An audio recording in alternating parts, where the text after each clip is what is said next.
मोबाइलबाट आएको कस्तो ह्याकर आएको तर त्यसको लोड ल्याक्छ अलिक मैले जो पनि ह्याकरसँग सोध्छु मोबाइल कस्तो चल्छ हेर्ला भने तिनीहरूले सबै हुन्छ लास्ट हामी चल्छ यार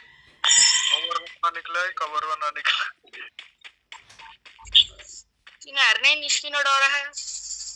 नेट गुम्ली हुन्छ नि हुन्छ फेरि कोडा चार्ज भयो त उ आयो ला आफ्नो Genesis मर्यो आयो लौका